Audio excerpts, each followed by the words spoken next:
Bismillahirrahmanirrahim. Alhamdulillahi rabbil alamin. Allahumma salli wa sallim wa barik ala Muhammad wa ala ali Muhammad. Allahumma anfa'na bima 'allamtana wa 'allimna ma yanfa'una wa zidna ilma wa barik lana fi ilmina wa rzuqna al-ikhlasa fil qawli wal 'amali kamila wa 'ilman nafi'an la yunsa wa tawfiqan daima wa sihhatan wa yaqinan wa 'afiyah. Allahumma iftah lana kulla khair wa yassir lana kulla umur. Allahumma ansuril mujahidin warhamil mustad'afin wa dammir a'da'ad din wa tmis ala amwalihim amin ya rabbal alamin. Alhamdulillah kaum muslimin rahimakumullah, kita lanjutkan pengajian kitab Al-Jami' As-Saghir karya Al-Hafidh As-Suyuti wafat 911 Hijriah. Dan kita sudah sampai pada hadis 3871. Faqala al-muallif rahimahullahu ta'ala wa nafa'ana bihi wa bi'ulumihi fid dharain. Qala Rasulullah sallallahu alaihi wasallam, al-hayyatu, ular-ular itu adalah maskhul jin, jin yang diubah bentuk oleh Allah Subhanahu wa taala, suratan akan bentuknya. Kama sebagaimana musikhat telah diubah bentuk al-qiradatu, kera-kera, wal khanaziru dan babi-babi min Bani Israel, dari manusia-manusia Bani Israel. Kaum muslimin rahimani wa rahimakumullah, hadis ini riwayat Tabarani sahih menunjukkan bahwa sebagaimana manusia itu ada yang diubah bentuk menjadi kera dan babi, maka jin juga ada yang diubah bentuk menjadi ular. Bedanya apa? Bedanya adalah kalau keturunan kera dan babi untuk sekarang ini tidak ada dari keturunan Bani Israel. Jadi diyakini semua kera dan semua babi yang ada saat ini bukan dari keturunan Bani Israel yang sudah diubah bentuk. Karena manusia yang oleh Allah dimurkai diubah menjadi kera dan babi itu tidak punya keturunan ke bawah. Semuanya sudah punah, sudah mati. Tapi kalau al-hayyat, ya, ular, nah, ini tidak ada penjelasan seperti itu dari Nabi Sallallahu Alaihi Wasallam, sehingga zahirnya ular-ular yang ada sekarang ini adalah keturunan dari maskhul jin, tapi tidak semua ular. Jadi al-hayyat di sini ditafsiri oleh para ulama, maksudnya sebagian ular. Kenapa ditafsiri sebagian ular? Karena ada hadis menunjukkan kepada hal tersebut. Misalnya hadis yang mengatakan bahwasanya jin itu ada 3 macam. Ada jin yang terbang, ada jin yang berpindah tempat sebagaimana manusia, ada jin yang berupa ular. Nah, maka ini menunjukkan bahwa tidak semua ular seperti itu. Maka ini sebagian ular maksudnya. 72. Al-hayyatu, ular itu fasiqah, hewan yang fasik. Wal aqrabu, dan kalajengking itu fasiqah, hewan yang fasik.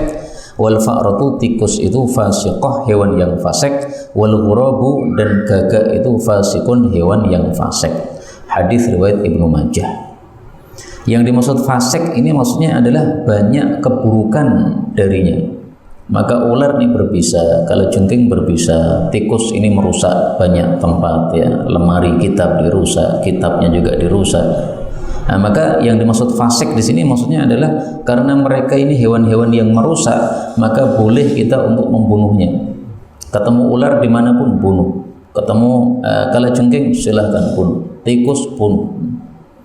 Nah, termasuk yang mengamalkan hadis ini paling dahsyat yang saya lihat itu adalah guru saya Ustaz Mudzakir hafizahullah. Setiap nemu tikus buru sampai mati. Pokoknya belum ketemu jangan berhenti dulu. Semua santri dikerahkan. Ini udah ada tikus masuk di lantai 5 misalnya nih. Kerahkan santri sampai ketemu. Belum ketemu belum selesai. Jadi kadang-kadang kita dulu cari tikus sampai setengah jam, 1 jam, gara-gara apa? Ngejar satu tikus saja. Karena saking dahsyatnya pemburuan beliau terhadap tikus ini. Nah, silahkan kalau mau melakukan hadis ini, ya setiap ketemu tikus bunuh, tikus bunuh, tikus bunuh.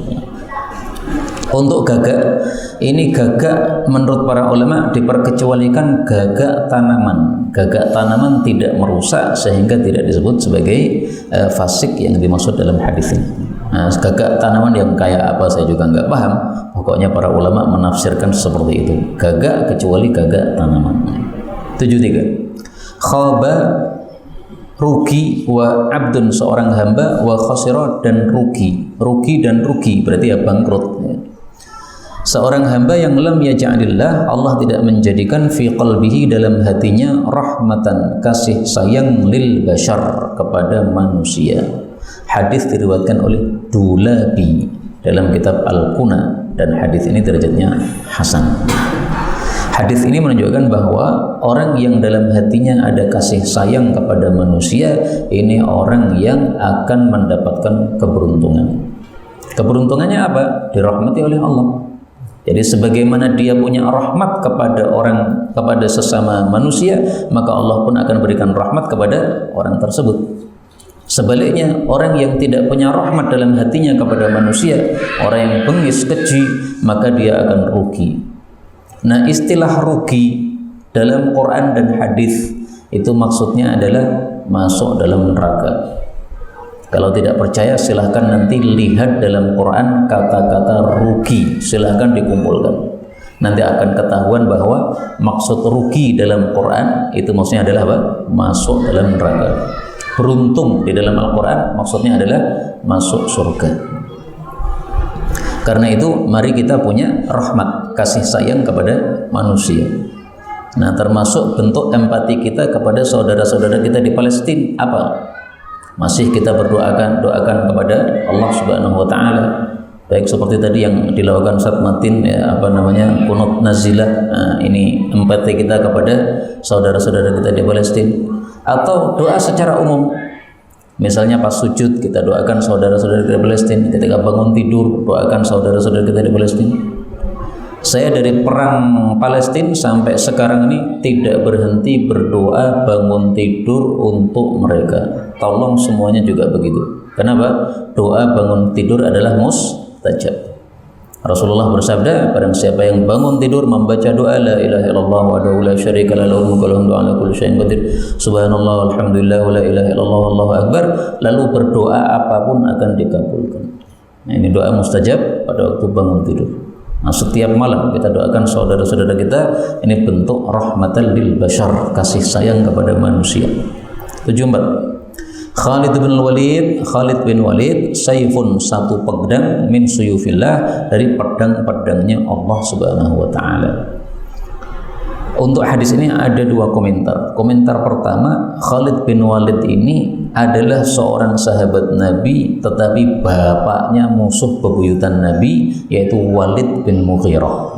Jadi Walidnya ini siapa? Walid bin Mughirah, tokoh bebuyutan kafir yang sampai Allah Subhanahu wa taala turunkan ayat Quran tentang Walid ini. Allah katakan pada surat Al-Qalam ayat 10, "Wala tuti' kulla hallafin mahin, hammazim masya'im binamim, manna'in lil khairi mu'tadin athim, utullin ba'da dzalika zanim, an kana dza mali wa banin." Ini siapa ini? Walid bin Mughirah. Jadi bapaknya kafir letak, tapi anaknya sahabat Nabi yang mulia, Khalid bin Walid. Maka kadang-kadang seperti itu, Pak. Bapaknya kafir, anaknya muslim, atau sebaliknya, bapaknya Nabi, anaknya kafir. Ini terserah Allah Subhanahu wa taala. Ini saya sampaikan ini kenapa? Karena banyak orang itu berselisih pendapat tentang bapak ibu Nabi Muhammad SAW. Ada yang mengatakan masuk neraka, ada yang mengatakan masuk surga. Udahlah, nggak usah debat. Yang penting semuanya punya dalil, silahkan dipertanggungjawabkan masing-masing. Dan bahwasanya kalau bapaknya Nabi kafir itu nggak masalah. Nabi Ibrahim saja bapaknya kafir. Wa il qala Ibrahim li abihi azar, kafir.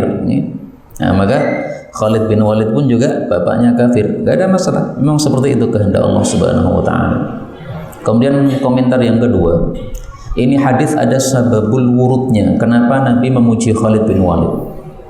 Waktu itu Rasulullah mengirim para sahabat untuk perang, namanya perang Mu'tah. Rasulullah nggak ikut perang. Kemudian beliau menetapkan pemimpin untuk perang ini adalah Zaid bin Harithah. Kalau Zaid bin Harithah mati, maka nanti dipimpin oleh Abdullah bin Ja'far. Kalau Abdullah bin Ja'far mati, maka nanti dipimpin oleh Abdullah bin Rawaha. Kalau Abdullah bin Rawaha mati, Nabi nggak nyebutkan siapa pemimpinnya. Ternyata 3 orang ini mati semua, Pak. Bertubi-tubi pemimpin perang ini mati semuanya. Dan melihat pasukan tanpa pemimpin, Khalid bin Walid langsung ambil keputusan sendiri. Ambil benderanya, dia pimpin. Saya pimpin peperangan ini. Nah, gara-gara dipimpin Khalid bin Walid, sisa-sisa para sahabat pada perang Mu'tah itu tidak berhasil dihabisi oleh musuh. Padahal jumlahnya nggak imbang. Akhirnya semuanya bisa pulang ke Madinah dengan selamat. Ini bisa disebut sebagai kemenangan. Kenapa? Jumlah tidak imbang dan mereka tidak berhasil menghabisi kaum muslimin. Maka Rasulullah memuji Khalid bin Walid. Khalid bin Walid itu adalah pedang dari pedang-pedang Allah Subhanahu wa taala. Jadi sababul wurudnya pada perang Mu'tah itu. 75. Khalid bin Walid saifun. Khalid bin Walid adalah pedang min suyufillah, dari pedang-pedangnya Allah. Sallahullah, yang Allah telah menghunus pedang itu alal musyrikin, kepada orang-orang musyrik. Hadis ini disahihkan oleh Al-Albani. Jadi di sini ada tambahan ya, bahwasanya pedangnya Allah, Khalid bin Walid, itu dihunus oleh Allah kepada kaum musyrikin. Dalam hadis yang lain ada tambahan wal munafiqin, tidak hanya kepada orang-orang musyrik, juga pada orang-orang munafik. Jadi orang-orang musyrik takut kepada Khalid, orang-orang munafik juga takut kepada Khalid bin Walid. Ini fadilahnya Khalid bin Walid. Tapi saya jadi teringat, Pak. Khalid bin Walid ini dalam biografi disebutkan dia ngimami salat jamaah. Baca suratnya itu unjah-unjah. Ngambil dari surat ini dicomot beberapa ayat, nanti pindah lagi surat yang lain dicomot beberapa ayat, pindah lagi surat yang lain comot beberapa ayat. Kemudian selesai salat beliau mengatakan, saya tersibukkan urusan perang, sehingga hafalan Quran saya ya kayak begini. Nah, maka maksud saya apa? Sahabat Nabi itu meskipun punya fadilah dalam bidang tertentu, ada kelemahan di bidang yang lain, kalah dengan sahabat yang lain. Nah, maka melihat orang jangan melihat kepada kelemahannya, lihatlah kepada fadilahnya. Khalid bin Walid kita semua tahu ya bagaimana keberanian dia dalam perang jihad fisabilillah. Tapi masalah hafalan lemah dibandingkan dengan sahabat-sahabat Nabi yang lain seperti Ibnu Abbas dan sebagainya. Nah, tidak kita lirik kelemahannya, tapi kita lirik kelebihannya. Tapi dari sini kita tahu bahwa tidak ada manusia yang sempurna. 76. Khalid bin Walid adalah saifun, pedang min suyufillah, wa ni'ma, dan sebaik-baik fata, pemuda, al-ashirah, untuk kabilahnya. Hadis ini disampaikan oleh Abu Ubaidah, dan ini ada ceritanya. Kenapa Abu Ubaidah itu menyampaikan hadis ini? Ceritanya gini, Pak. Khalid bin Walid ini jadi gubernur Syam di masa Sayyidina Umar bin Khattab. Kemudian Khalid bin Walid menyuruh supaya Umar menyuruh supaya Khalid ini dilengsarkan. Kepemimpinannya diganti oleh Abu Ubaidah ibn Jarrah. Nah, maka begitu Abu Ubaidah datang dari Madinah menggantikan posisi Khalid bin Walid, maka Khalid bin Walid tidak marah. Beliau tidak mengatakan kamu ya yang menyebabkan saya dilengsarkan. Tidak. Khalid bin Walid malah memuji. Saya mendengar Rasulullah SAW bersabda bahwasanya Abu Ubaidah ini adalah aminul ummah, orang yang terpercaya dari umat Islam. Maka telah datang kepada kita orang yang paling terpercaya dari umat Islam ini. Nah, maka Abu Ubaidah pun kemudian menimpali dengan hadis ini. Saya juga mendengar Rasulullah SAW bersabda, Khalid bin Walid ini pedangnya Allah dan dia sebaik-baik pemuda untuk ashirahnya atau kabilahnya. Jadi saling memuji antara Abu Ubaidah dengan Khalid bin Walid. Ini tanda orang ikhlas begini, Pak. Posisinya di atas, tiba-tiba diturunkan, gak masalah. Dulunya jadi panglima, sekarang jadi prajurit, gak ada masalah. Kenapa? Tujuannya beramal untuk Allah, bukan untuk pangkat. Kalau tujuan beramalnya untuk pangkat, dilengsarkan pasti marah. Ini Khalid tidak marah, malah memuji-muji Abu Ubaidah ibn al-Jarrah. Nah, ini sejarah-sejarah begini ini perlu kita pelajari supaya kita menjadi orang-orang yang baik sebagaimana sahabat-sahabat Nabi sallallahu alaihi wasallam. 77. Khalid bin Walid Saifullah wa Saifu Rasulih. Khalid bin Walid itu pedang Allah dan pedang Rasulnya. Wa Hamzah dan Hamzah bin Abdul Muthalib paman Nabi Asadullah, singanya Allah. Wa Asadu Rasulih dan singanya Rasulullah. Wa Abu Ubaidah dan Abu Ubaidah bin Jarrah itu adalah Aminullah, orang yang dipercaya oleh Allah. Wa Amin Rasulih dan yang dipercaya oleh Rasulullah. Wa Hudzaifah, adapun Hudzaifah bin Yaman min asfiyair Rahman, termasuk dari hamba-hamba pilihan Allah Ar-Rahman. Nah, Hudzaifah ini kelebihannya dia orang yang dijadikan oleh Nabi sebagai pemegang rahasia beliau. Maka beberapa nama orang-orang munafik itu dibisikkan oleh Nabi kepada Hudzaifah. Wahai Hudzaifah, itu si fulan itu munafik, itu si fulan itu munafik, itu si fulan itu munafik, disebutkan nama-namanya kepada Hudzaifah. Wa Abdurrahman bin Auf, Abdurrahman bin Auf min tujjarir Rahman, termasuk dari pedibisnya Allah Subhanahu wa taala. Ini hadisnya derajatnya dhaif ya, didhaifkan oleh Al-Albani. Kenapa Abdurrahman bin Auf disebut sebagai pebisnisnya Allah? Para ulama jelaskan karena dua hal. Yang pertama, dia berbisnis niatannya untuk linaf'il khalq, untuk kasih manfaat kepada manusia. Nah, bandingkan dengan orang yang bisnisnya untuk mencari kekayaan diri sendiri. Enggak, dia tujuannya bisnis untuk ngasih manfaat kepada orang banyak. Sehingga beliau itu seringkali datang ke tempat yang jauh, cari barang murah, kemudian dibawa ke Madinah. Ya, sehingga harganya tidak begitu mahal karena dia dapat dengan harga yang murah, menguntungkan penduduk Madinah. Maka orang-orang senang dengan bisnisnya Abdurrahman bin Auf ini. Barangnya murah-murah. Murahnya karena dia tujuannya bisnis bukan untuk memperkaya diri, tapi untuk ngasih manfaat kepada orang banyak. Kemudian yang kedua, tujuannya dia bisnis adalah untuk ta'awun, saling bantu-membantu antara para pebisnis. Jadi saling membantu, saling menguntungkan. Tidak hanya menguntungkan diri sendiri, nggak peduli nanti pebisnis yang lain mati, saya nggak peduli, yang penting saya sukses, nggak. Tapi dia pengen bagaimana caranya bersama-sama para pebisnis semuanya bisa gotong royong untuk memakmurkan bumi ini. Nah, makanya itulah kemudian muncul istilah tujjarir Rahman, pebisnisnya Allah Subhanahu wa taala. Maka sesuatu itu kalau diniatkan untuk Allah itu bisa disebut sebagai sesuatunya Allah. Ada istilah Farasul Rahman, kudanya Allah. Kenapa istilah itu muncul? Karena kuda itu digunakan untuk sabilillah. Rasulullah sallallahu alaihi wasallam bersabda, Farasul Rahman, ada kudanya Ar-Rahman. Apa itu? Alladzi yurtabatu fi sabilillah, yang diikat untuk jihad fi sabilillah.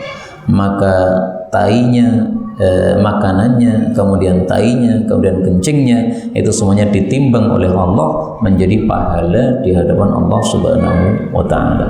Nah, motor kita kalau untuk sabilillah ya bisa disebut ya motor Ar-Rahman, ya. Jawalatur Rahman. Mobil juga begitu ya, Sayyaratur Rahman, itu kalau digunakan untuk fi sabilillah. Ini hadis riwayat Ahmad sahih. 78. Khalifu, selisilah al-musyrikin, orang-orang musyrik. Bagaimana caranya? Ahfu, potonglah asyawarib, kumis-kumis, wa aufiru, dan biarkanlah al-liha, jenggot-jenggot. Jadi orang-orang musyrik itu biasanya mereka mencukur jenggotnya. Nah, oleh Rasulullah suruh menyelisihi, jenggotmu kamu biarkan. Kemudian orang-orang musyrik itu biasanya memanjangkan kumisnya, seperti Pak Raden itu, mencring begini. Nah, maka oleh Nabi disuruh menyelisih, dipotong. Bagaimana cara motong kumis? Diperselisihkan oleh para ulama. Ada yang menafsiri ahfu itu maksudnya ngepok sampai tidak tersisa. Berarti caranya gimana? Dikerek. Pendapat yang lain mengatakan ahfu ini maksudnya adalah dipotong habis setelah satu siwak, ya. kayu siwak ditaruh di depan ini, di atas bibir gini. Nah, apa yang lebih dari kayu siwak itu dipotong. Dan pendapat ini yang saya pilih karena Sayyidina Umar, beliau biasanya kalau motong kumis itu tidak sampai habis, sehingga beliau itu terkenal kalau marah itu biasanya melintir kumisnya. Nah gitu. Nah kalau dipelintir berarti apa? Masih ada sisanya. Nah maka kalau saya lebih suka pakai gunting. Dengan gunting itu tidak tersisa, tidak habis total, masih ada sisanya. Nah, masih dipegangnya masih terasa. Tapi kalau pakai kerik, di kerik itu sudah bersih total, nggak ada sisanya sama sekali. Nah ini dua tafsiran, silahkan dipilih mana. Tapi kalau saya lebih suka tafsiran yang kedua, ya, tidak dipelontos habis begitu. 79. Khalifu selaisilailah al-Yahud, orang-orang Yahudi. Fa innahum, karena orang-orang Yahudi la yusallun, mereka tidak salat fi ni'alihim, dengan sandal-sandal mereka, wala khifafihim, tidak pula dengan sepatu-sepatu mereka. Jadi maksudnya kita disuruh oleh Nabi salat pakai sandal. Maka ini termasuk sunnah yang sudah mati. Mana ada sekarang orang salat pakai sandal? Ya ini kan sekarang sudah ada karpetnya masjidnya, sehingga tidak mungkin kita sholat pakai sandal. Maka praktek sholat pakai sandal ini bisa kita lakukan di rumah masing-masing. Di rumah ada sandal yang dipakai di dalam rumah, nah pas sholat dipakai juga. Ini bisa kita lakukan. Dulu ketika saya sampaikan hadis ini, ada satu santri yang semangat langsung pakai sandal masuk ke masjid. Karena masjidnya memang nggak ada karpetnya, masjidnya cuma keramik ya.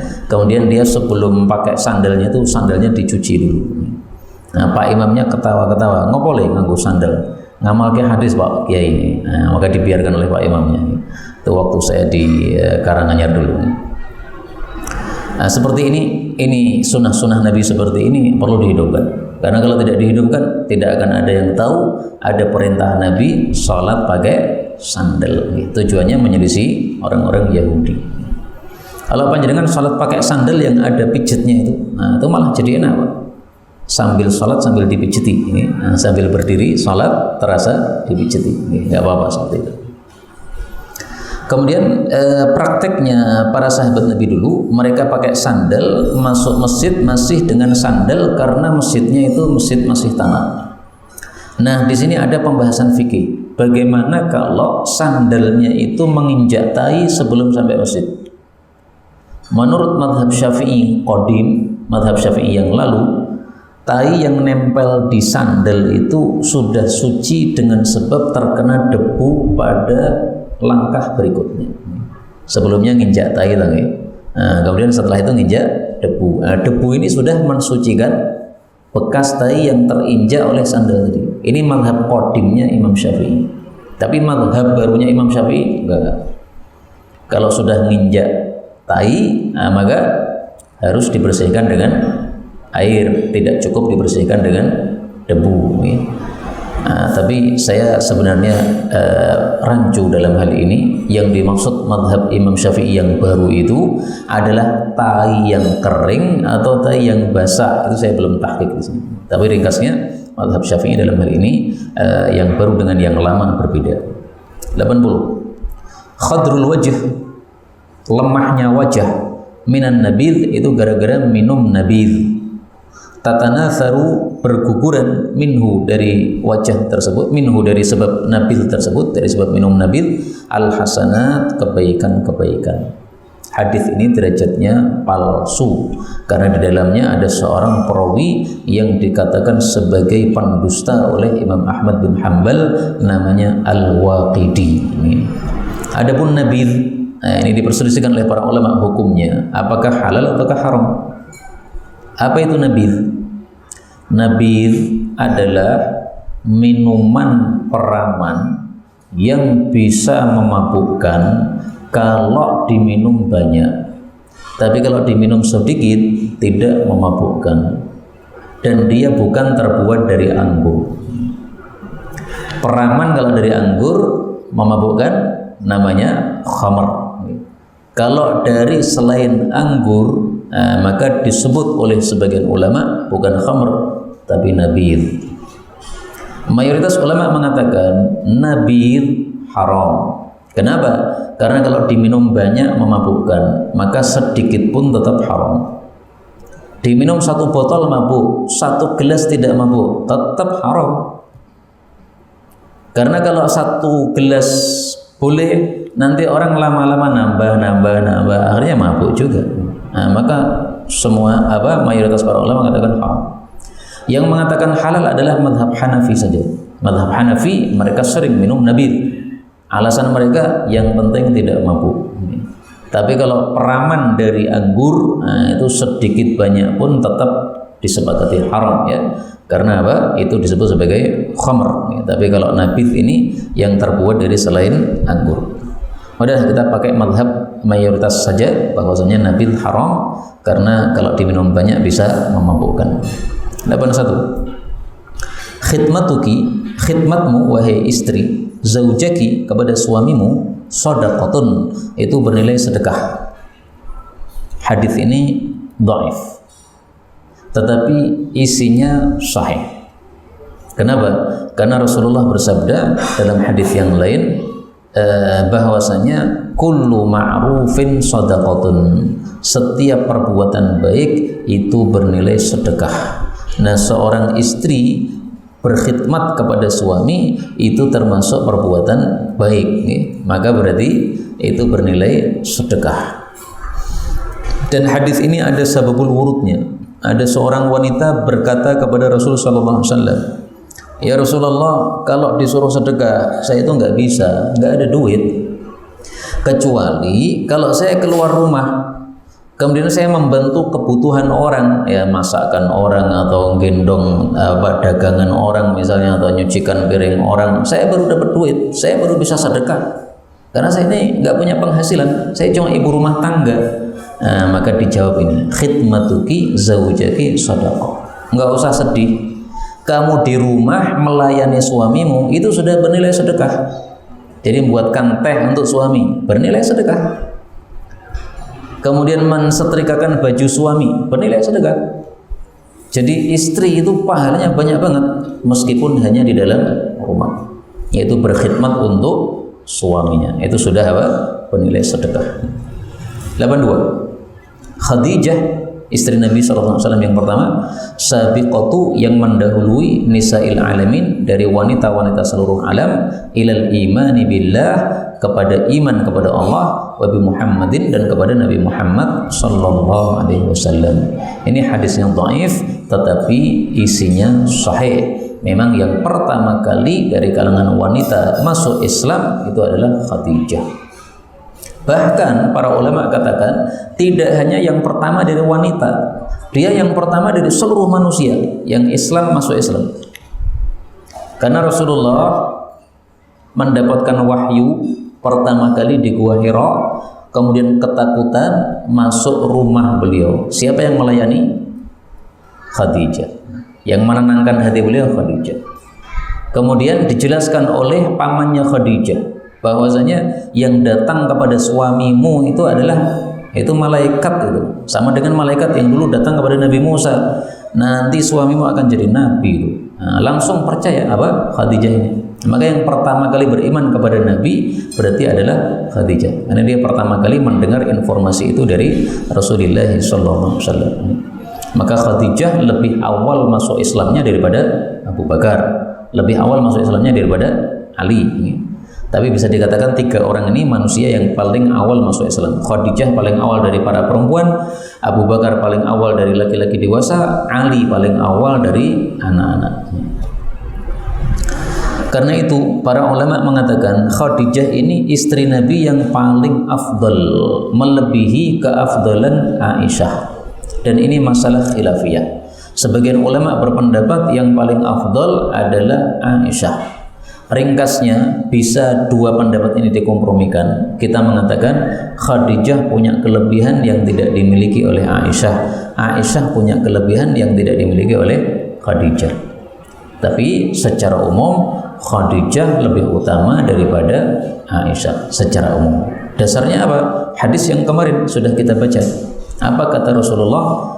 Yang sempurna dari laki-laki banyak, tapi yang sempurna dari perempuan cuma sedikit. Nah, salah satunya dalam satu riwayat adalah Khadijah. Salah satunya.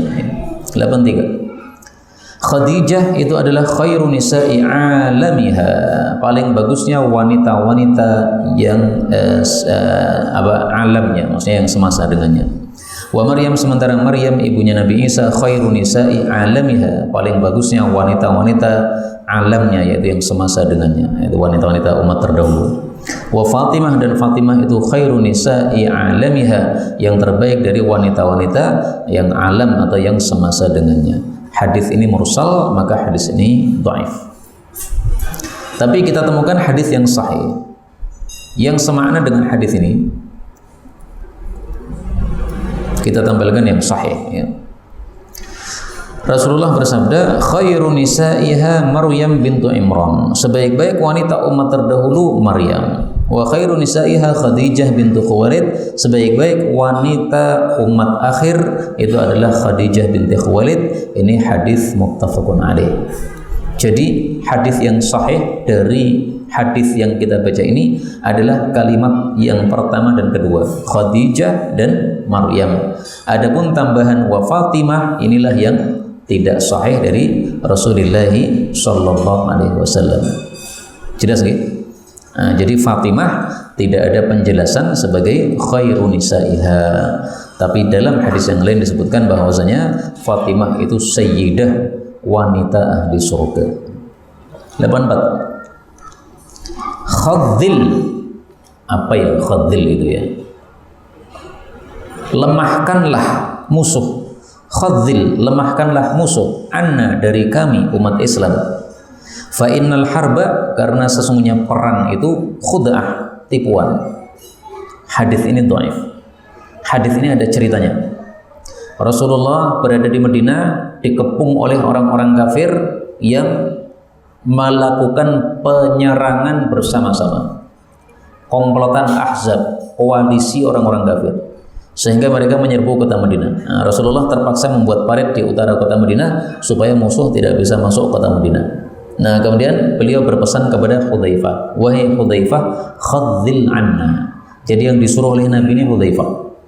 Wahai Hudzaifah, kamu pergi sana, keluar Madinah, ya. Bikin musuh-musuh itu mundur semuanya dari kita. Ditakut-takuti atau bagaimana, nggak paham. Pokoknya bagaimana caranya supaya musuh itu jadi khadzil, musuh itu jadi mundur, jadi tidak berani untuk masuk kota Madinah. Kemudian al-harbu khud'ah, perang itu tipuan. Jadi untuk membuat mereka ketakutan, nipu boleh. Misalnya mengatakan, ini di dalam kota Madinah sudah disiapkan bom-bom ini. Nah, misalnya begitu. Sehingga mereka ketakutan, khawatir kalau mereka maju akan kena bom tersebut. Nah, akhirnya mereka pada mundur, tidak berani maju. Ini tujuan seperti ini untuk melemahkan musuh diperbolehkan, meskipun sebenarnya tidak ada apa-apa yang mengatakan tipuan, yang tidak ada masalah dalam perang. 85. Khudil amra, ambillah urusan itu bitadbir, dengan cara difikirkan. Difikirkan gimana? Fa in ra'aita, kalau engkau melihat fi akibatihi, pada akibatnya khairan, ada kebaikan, famdi, maka lanjutkan.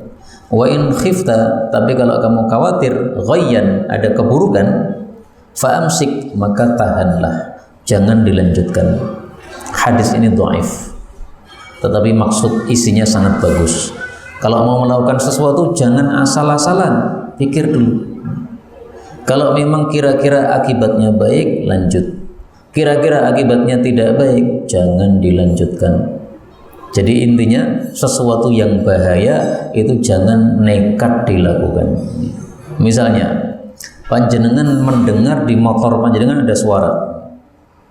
Suara apa ini? Panjenengan belum kenal suara itu. Ini kira-kira bahaya tidak? Kemudian panjenengan ingin safar jauh dari Solo ke Surabaya pakai motor tadi, padahal ada suara yang mencurigakan itu. Nah, pikir dulu, jangan langsung asal-asalan. Langsung asal-asalan berangkat, boncengkan anak istri, depan 2, belakang 2. Akhirnya tengah jalan motornya rusak. Gimana coba? Nah, itu gara-gara tidak dipikir. Pikir dulu. Datang dulu ke bengkel. Tanya Pak bengkel, ini suara apa nih? Kira-kira kalau dipakai untuk ke Surabaya gimana? Nah, kalau bengkelnya katakan oke, lanjut. Tapi kalau katakan bahaya, nah, jangan dilanjutkan. Jadi semua urusan mari dipikirkan terlebih dahulu, dipikirkan 2. Yang pertama, apakah maslahat? Yang kedua, apakah mafsadat? Kalau maslahat, lanjut. Kalau mafsadat, jangan dilanjut. 86. Khudh, ambillah al-habba, biji, minal habbi, dari biji, wasyata, dan kambing, minal ghanam, dari kambing-kambing, wal ba'ira, dan unta, minal ibil, dari unta-unta, wal baqarah, dan sapi, minal baqar, dari sapi-sapi. Hadis ini derajatnya dhaif, tetapi isinya sahih, bahwa untuk mengambil zakat itu diambil dari barangnya sendiri. Kalau seseorang menanam habbun, biji, zakatnya apa? Ya biji tersebut. Jadi zakat padi apa? Ya beras. Jangan zakat padi duit, nggak cocok. Kemudian zakat kambing, ya kambing. Jangan zakat kambing malah duit, nggak cocok. Kemudian zakat onta juga begitu, ya onta, sapi ya gitu, sapi. Adapun bisnis jual beli, maka zakatnya bukan barangnya, Pak. Tolong diingat-ingat nih. Saya jualan baju, zakatnya bukan baju. Kenapa? Orang jualan baju, tujuannya bukan baju, tujuannya duit. Maka zakatnya perbisnisan disamakan dengan zakat mata uang. Maka zakatnya perbisnisan keluarnya dalam bentuk uang, karena orang jualan barang tujuannya dapat uang. Dan ini fatwa para ulama seperti ini menurut saya sangat masuk akal. Kenapa? Karena kalau zakat perbisnisan adalah barangnya, saya yakin nanti banyak orang-orang yang mengeluarkan zakat barang-barang sing rapayu. Jualan baju sudah lama nggak laku, dikeluarkan sebagai zakatnya, penak Nah, maka supaya tidak ada kecurangan seperti itu, wajarlah kalau fatwa para ulama seperti itu. Tidak bisa zakat bisnis itu dengan barangnya, itu nggak bisa. Kalau mau disedekahkan silahkan ya. Ini ada baju-baju yang sudah lama nggak laku, saya sedekahkan saja, masih bagus, masih baru, boleh, bagus, nggak ada masalah. Kalau untuk zakat nggak bisa, nggak sah. 87. Khul, ambillah alaika atasmu thawbaka, bajumu, wala tamsu, dan janganlah kalian berjalan uratan, dalam keadaan telanjang. Di sini ada dua catatan. Catatan pertama, hadis ini disampaikan oleh Miswar. Miswar ini seorang sahabat Nabi yang waktu itu mengangkat batu yang sangat berat. Saking beratnya bajunya lepas. Baju zaman dulu kan masih sederhana, Pak, seperti orang ihram tuh, cuma diubut-ubut gitu.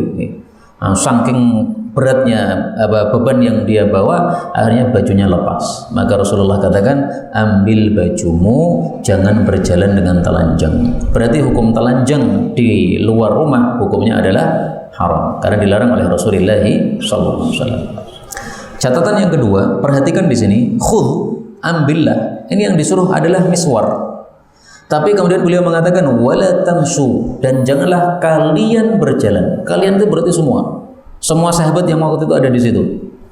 Awalnya beliau bilang kepada Miswar, akhirnya beliau bilang kepada semua sahabat. Menunjukkan apa? Hukum ini tidak khusus untuk Miswar saja, untuk Miswar dan semua orang, termasuk kita, tidak boleh berjalan telanjang. Kemudian secara fikih, telanjang itu oleh para ulama dibagi dua. Yang pertama, telanjang yang haram. Yang kedua, telanjang yang mubah.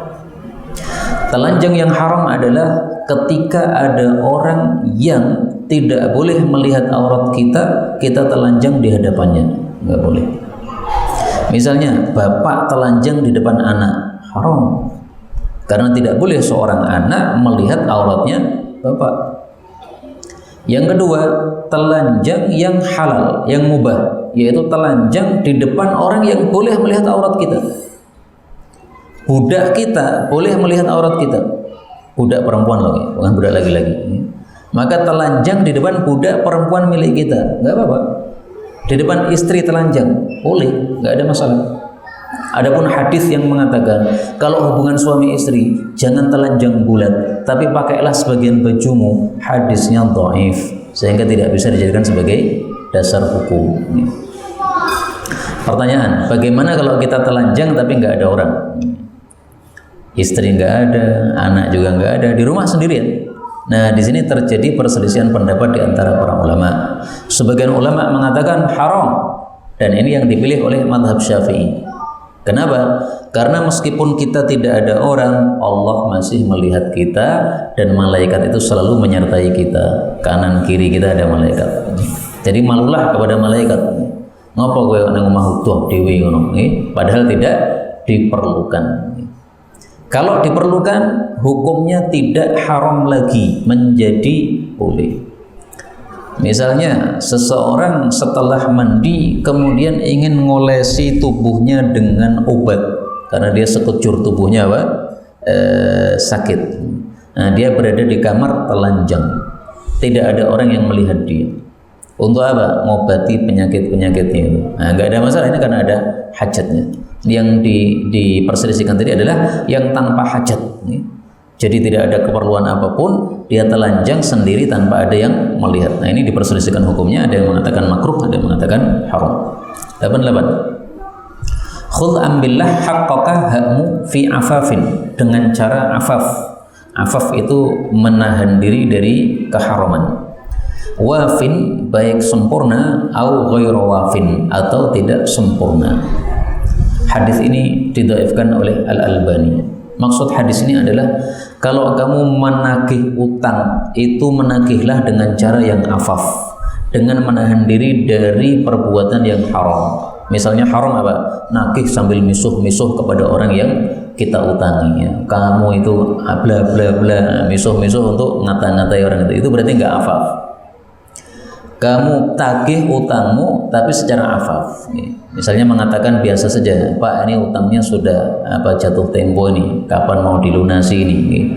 Kalau dengan bahasa biasa dia tidak membayar sempurna, maka wafin au ghairu wafin, baik itu dibayar sempurna maupun tidak, tetap saja caranya dengan afaf.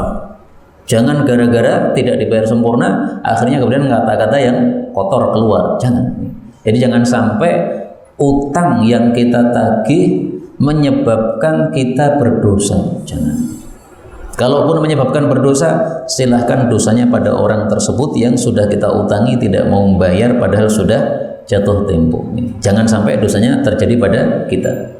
Jadi hadis ini ada sebab urutnya, ada seseorang sedang nagih utang, kemudian Rasulullah lewat. Nah, ketika lewat itu beliau menasihati, kalau kamu tagih utang, ambillah hakmu secara afaf, jangan sampai kata-kata kotor keluar. 89. Khudhul Quran, ambillah Al-Quran, maksudnya pelajarilah Al-Quran min arba'ah, dari 4 orang. 4 orang ini 2 dari kalangan Ansar, 2 dari kalangan Muhajirin. 1 min Ibnu Mas'ud, Ibnu Mas'ud ini dari kalangan Muhajirin. Wa Ubay bin Ka'ab ini dari kalangan Muhajirin. Wa Mu'adz bin Jabal ini dari kalangan Ansar. Wa Salim maula Abi Hudzaifah ini dari kalangan Ansar. Hadis riwayat Tirmidzi sahih. Maksud hadis ini adalah Rasulullah menghasung para sahabat-sahabat untuk pelajari bacaan Quran dari 4 sahabat ini. Kenapa? Karena 4 orang ini fokus di dalam talqin Quran dari Nabi SAW. Jadi mereka ngaji kepada Nabi langsung. Ada sahabat-sahabat Nabi itu yang pelajari Quran tidak langsung dari Nabi, tapi dari sahabat Nabi yang lain. Sahabat bawah ngaji kepada sahabat atas. Tapi 4 orang ini semuanya ngaji langsung kepada Nabi. Ibnu Mas'ud, Ubay bin Ka'ab, Mu'adz bin Jabal, Salim maula Abi Hudzaifah. Maka Rasulullah memberikan rekomendasi kepada sahabat-sahabat yang lain, kalau mau ngaji Quran nih sama 4 orang ini. Mereka orang-orang yang fokus. Kemudian 4 orang ini akhirnya sudah wafat semuanya setelah beberapa tahun yang lama. Kemudian tersisa 1 sahabat Nabi yang namanya Zaid bin Thabit. Zaid bin Thabit waktu itu menjadi ahli qiraah nomor 1 dari sahabat-sahabat Nabi SAW. Kenapa? Karena 4 orang ini semuanya sudah wafat, sementara Zaid bin Thabit masih hidup bertahun-tahun lagi setelah mereka, sehingga beliau jadi sumber ilmu qiraat pada masa tersebut. Kaum muslimin rahimani wa rahimakumullah, Rasulullah katakan di sini pelajari Quran dari 4 orang. Padahal 4 orang ini cara bacanya beda-beda. Maka berdasarkan hadis ini, terapannya pada masa sekarang, pelajarilah Quran dengan berbagai qiraah.